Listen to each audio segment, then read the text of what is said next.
What's the meaning of bookbinding?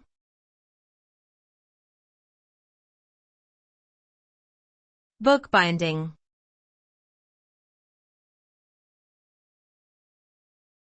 Bookbinding.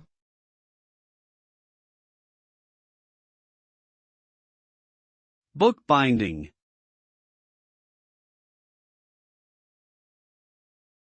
Bookbinding.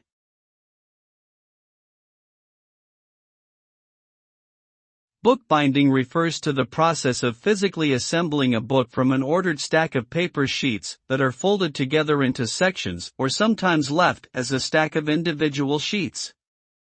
The stack is then bound together along one edge by either sewing with thread through the folds or by a layer of flexible adhesive.